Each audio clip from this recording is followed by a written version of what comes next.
Sveiki visiem! Šodien pastāstīšu, kā pagatavot korāla mainu ūdentiņu. Katru rītu, kad tu pamosties, pielej krūzē filtrētu ūdeni.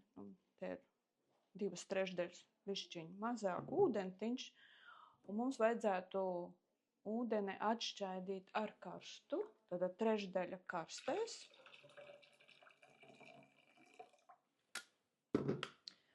Samaisam tikai ar koka irbulīti, lāpstiņu, karotu un ielaižam iekšā siltā ūdenī korāla mainu vienu no sašē maisiņiem.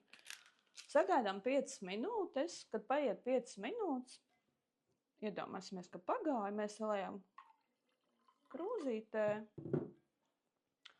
un lēnām malkojam, baudam ūdeni.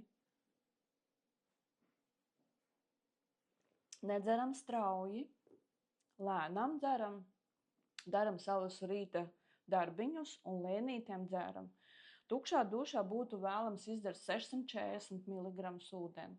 Tukšā dušā. Visu atlikušo, tas ir dienas laikā jāizdzer, lai tev labi garšo un lai izdodās.